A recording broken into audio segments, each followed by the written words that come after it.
looked in a mirror and felt a disconnect, as if the person staring back isn't truly you. You're living a life that feels borrowed, speaking words that aren't authentically yours.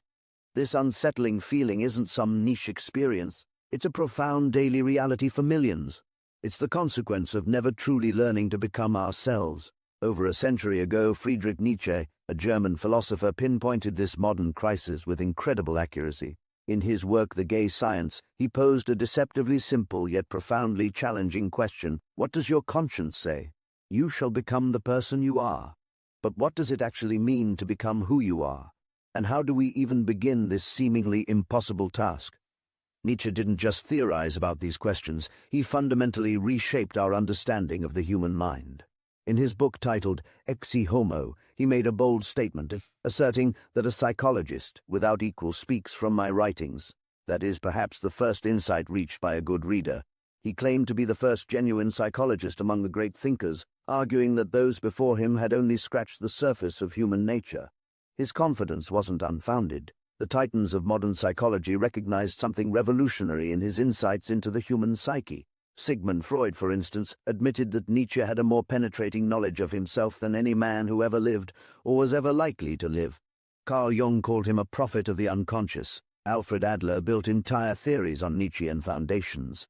But here's a crucial distinction. Nietzsche didn't pursue psychological knowledge for academic purposes. As he quoted Goethe in Schopenhauer as educator, I hate everything that merely instructs me without increasing or directly quickening my activity. Nietzsche's deep dives into psychology had one ultimate aim: to uncover how to live authentically, how to become fully ourselves. So, why had no one truly succeeded in this psychological quest before? Nietzsche identified two critical blind spots that plagued earlier thinkers. First, they uncritically accepted the moral and social beliefs of their time. Second, and more critically, they were afraid to look deeply within themselves. As he explained in Beyond Good and Evil, for psychology, so far, has been stuck in moral prejudices and fears. It has not dared to descend into the depths. Imagine the human psyche as an iceberg. Most people, including previous philosophers, only ever examined the tip, the small fraction visible above the water. They focused on surface behaviors, conscious thoughts, and socially acceptable emotions.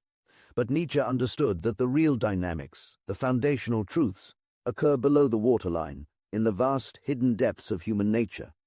The ancient Greek philosopher Heraclitus, a profound influence on Nietzsche, captured this mysterious quality of the soul.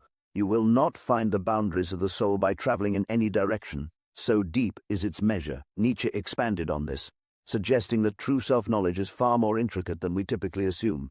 In the book Human, All Too Human, he wrote, "How can man know himself? He is a dark and veiled thing. And if the hare has 7 skins, man can shed 7 times 70 and still not be able to say, this is you in your essence, this is no longer shell." This inherent complexity often terrifies people. Rather than confronting the intricate depths within themselves, they remain on the surface, what Nietzsche called being industriously concerned with their everyday comedy and not at all with themselves. They live borrowed lives, following scripts written by others, never truly discovering their authentic nature. But Nietzsche chose a different path. In the preface to Daybreak, he wrote, "In this book you will discover a subterranean man at work, one who tunnels and mines and undermines." This was not casual introspection or light soul-searching. This was a deliberate, even dangerous expedition into the uncharted territories of his own mind. Why dangerous? Because genuine self-exploration isn't a gentle journey of self-discovery. It's more like spelunking in unmapped caves where the way back out isn't guaranteed. Nietzsche warned of the perils facing anyone brave enough to become an adventurer and circumnavigator of that inner world called man. He enters a labyrinth and multiplies 1,000-fold the dangers that life in itself brings with it, of which not the least is that no one can see how and where he loses his way, becomes solitary and is torn to pieces by some cave minotaur of conscience.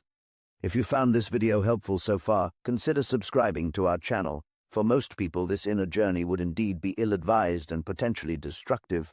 But for a select few, those whose inner lives are more complex and turbulent than average, this exploration becomes not merely beneficial, but absolutely necessary.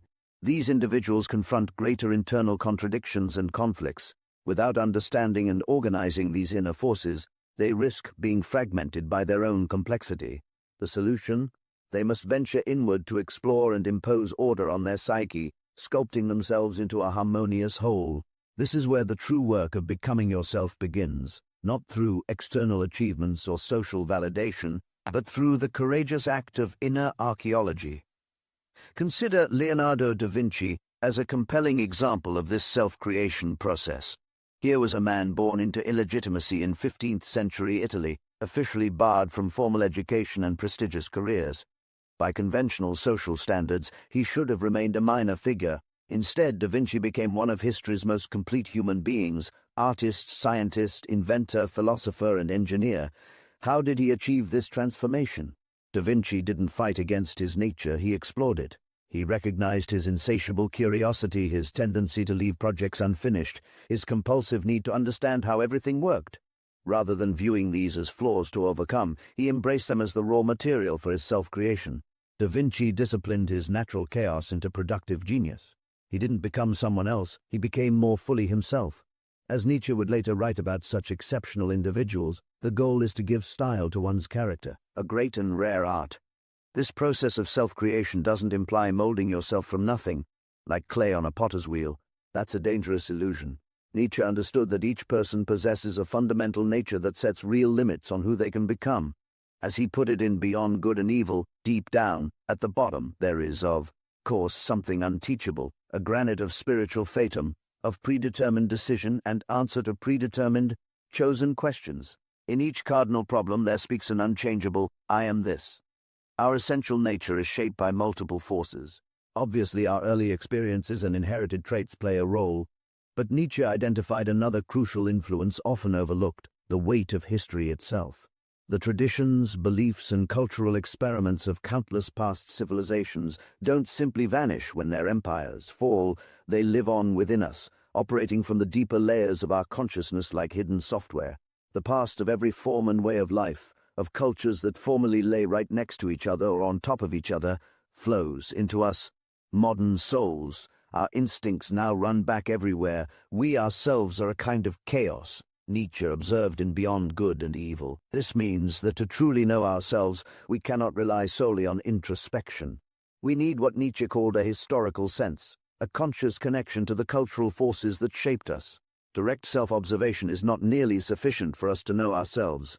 We need history, for the past flows on within us in 100 waves. Consider this: when you feel inexplicably drawn to certain music, art, or ideas, you're not just expressing personal preferences. You're channeling the aesthetic sensibilities of cultures that flourished centuries or millennia ago. When you experience moral conflicts, you're witnessing an ancient battle between different ethical systems that have been waging war in the human psyche for thousands of years.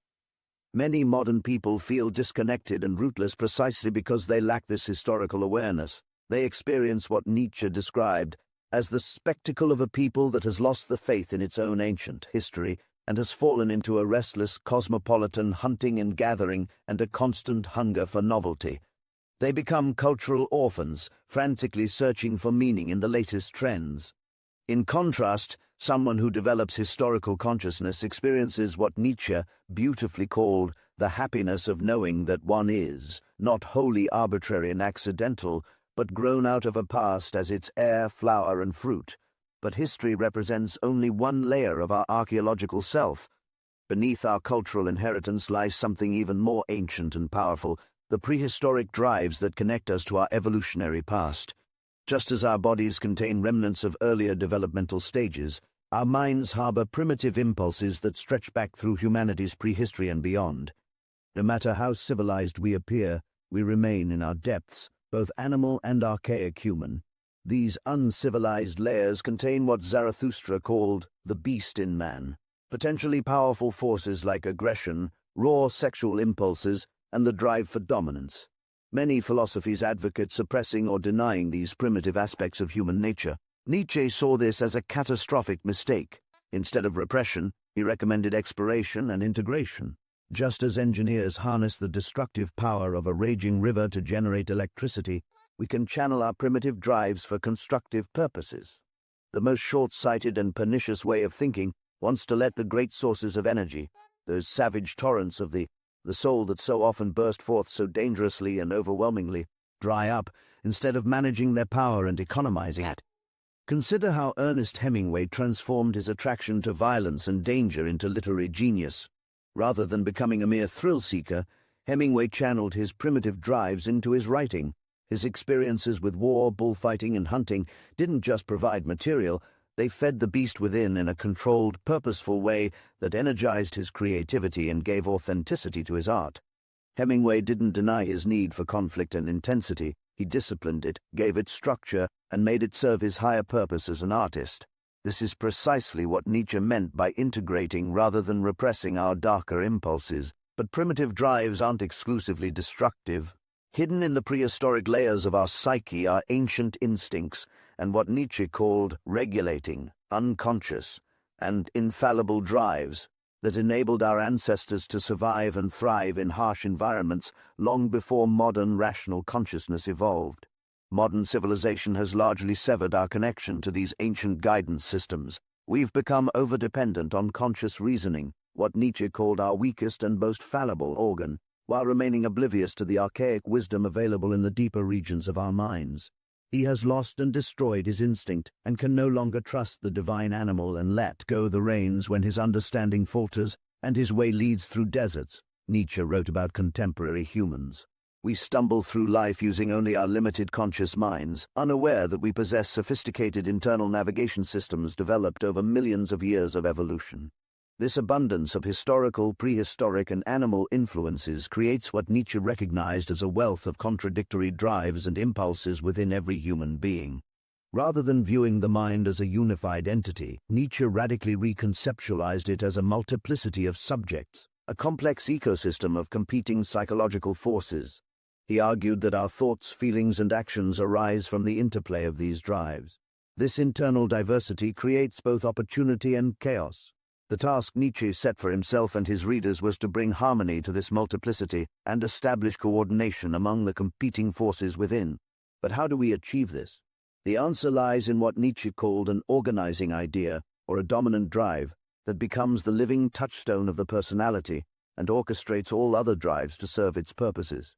This isn't about suppressing parts of yourself, but about establishing a clear hierarchy with a master vision at the top. The organizing idea doesn't emerge through sheer willpower or conscious decision-making. It possesses its own intelligence and reveals itself gradually throughout a person's life. Your role isn't to force this process, but to remain alert for signs of your emerging master drive and avoid interfering with its natural development. The organizing idea, which is destined to rule, is growing deep down. It is beginning to command. It is leading us slowly out of bypaths and wrong turnings. It is preparing single qualities and proficiencies which will, one day, prove to be indispensable as means to a whole. It is training all the subservient faculties one by one, before it even hints at the dominant task, the goal, purpose, or meaning. In essence, your authentic self emerges like a slow-developing photograph. At first, you see only vague shapes. Gradually, the image clarifies as your organizing idea coordinates the scattered elements of your personality into a coherent, purposeful whole. Nietzsche summarized this process of self-creation when he advised to give style to one's character, a great and rare art. It is practiced by those who survey all the strengths and weaknesses of their nature and then fit them into an artistic plan until every one of them appears as art and reason, and even weaknesses delight the eye.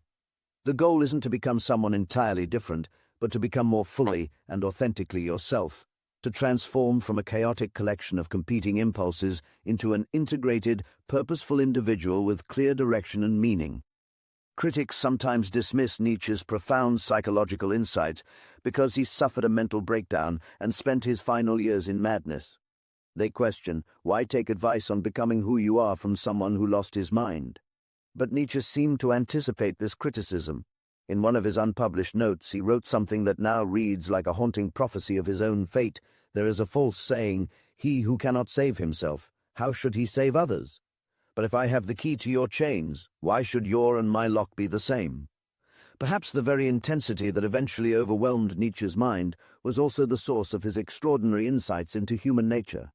Maybe his personal struggle with psychological chaos gave him unique access to truths about the human condition that more stable minds could never perceive. Becoming who you are isn't a comfortable process. It demands courage to explore your inner depths, wisdom to integrate conflicting aspects of your nature, and patience to allow your authentic self to emerge. But for those willing to undertake this challenging journey, Nietzsche offers something invaluable, a roadmap to authentic existence in a world that constantly pressures us to be someone else. The question isn't whether you can afford to embark on this journey of self-discovery. The question is whether you can afford not to. In a world of infinite distractions and external demands, becoming who you truly are might be the most radical and necessary act of all. If you found this video helpful, don't forget to hit that subscribe button and join the channel for more.